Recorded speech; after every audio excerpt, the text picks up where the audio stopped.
Hello everyone, welcome to our channel Edututorials. तर आज आपण जे बघणार आहे हा PYQ आहे, जो की आहे ट्रिगोनोमेट्रीवरचा.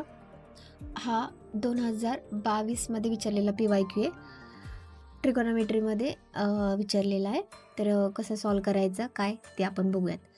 तर क्वेश्चनमध्ये त्यांनी गिवन काय दिले, आपल्याला व्हॅल्यू विचारली. कशाची विचारली? कॉस अल्फा प्लस कॉस बीटाचा square plus sine alpha plus sine beta त्याचा स्क्वेअर विचारला आहे. बरोबर आहे.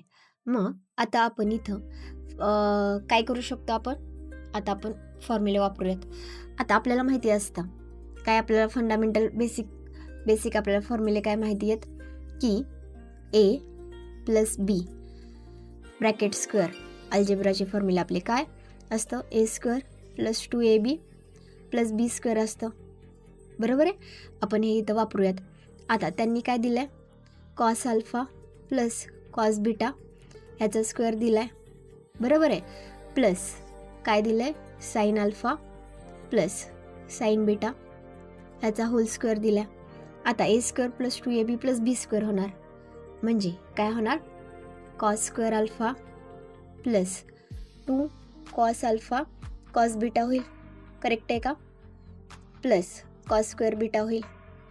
करेक्ट आहे. हे झालं ह्याचं एक्सपान्शन. आता sine alpha plus sine beta ह्याचा होल स्क्वेअर काय होणार, sine square alpha plus 2 sine alpha sine beta होईल. बरोबर आहे ना. प्लस काय होईल, साईन स्क्वेअर बीटा. आता आपल्याला अजून एक आयडेंटिटी माहिती आहे ट्रिगोनोमेट्रीची. काय आयडेंटिटी माहिती आहे की sine square theta plus cos square theta is equal to किती असतं, 1. म्हणजे cos square alpha plus sine square alpha हे किती होणार आहे, 1 होणार आहे. बरोबर आहे ना. आणि cos square beta plus sine square beta हे पण किती होणार आहे, 1 होणार आहे. आणि आता ही टर्म आणि ही टर्म ह्याच्यातून 2 कॉमन काढू का? जर इथून 2 कॉमन काढला तर इथं राहतं आहे किती, कॉस अल्फा कॉस बीटा राहते प्लस किती राहते, साईन अल्फा साईन बीटा. आता हा कशाचा तरी फॉर्म्युला झाला आहे. आपल्याला माहिती कंपाऊंड अँगल फॉर्म्युला. काय कंपाऊंड अँगल फॉर्म्युला काय असतं, cos of A minus B काय असतं, cos A cos B plus sine A sine B असतं ना. हा आपला फॉर्म्युला तयार झाला आहे. आता आपण ॲप्लाय करूयात. आता 1 प्लस 1 किती होणार, 2 प्लस 2 काय लिहिणार मी ह्याला, cos of alpha minus beta लिहिणार ना. बरोबर आहे. आता इथून पण अजून काहीतरी निघतंय. काय निघतंय, 2 कॉमन निघतंय. किती राहणार, 1 plus cos of alpha minus beta. आता हे तर आपलं आलं, पण क्वेश्चनमध्ये आपल्याला अजून जे पाहिजे ते आपले ॲडजस्टमेंट झालेली नाही.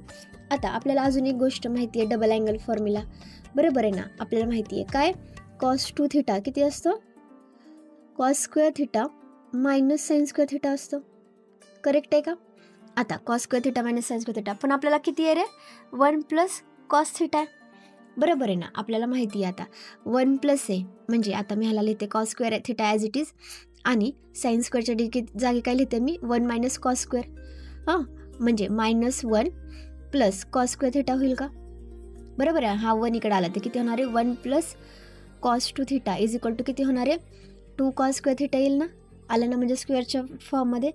आता इथं जर मी आता हा डबल अँगल वापरला तर हा 2 as it is 1 plus cos 2 theta, म्हणजे आता हे 1 प्लस 2 थिटाची व्हॅल्यू किती झाली, अल्फा मायनस बीटा.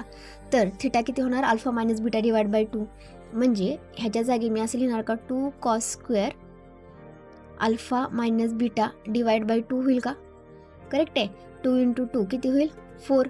म्हणजे 4 cos square alpha minus beta divided by 2. बरोबर आहे. म्हणजे ऑप्शन नंबर किती आला, ऑप्शन नंबर A इज काय आपलं करेक्ट आन्सर.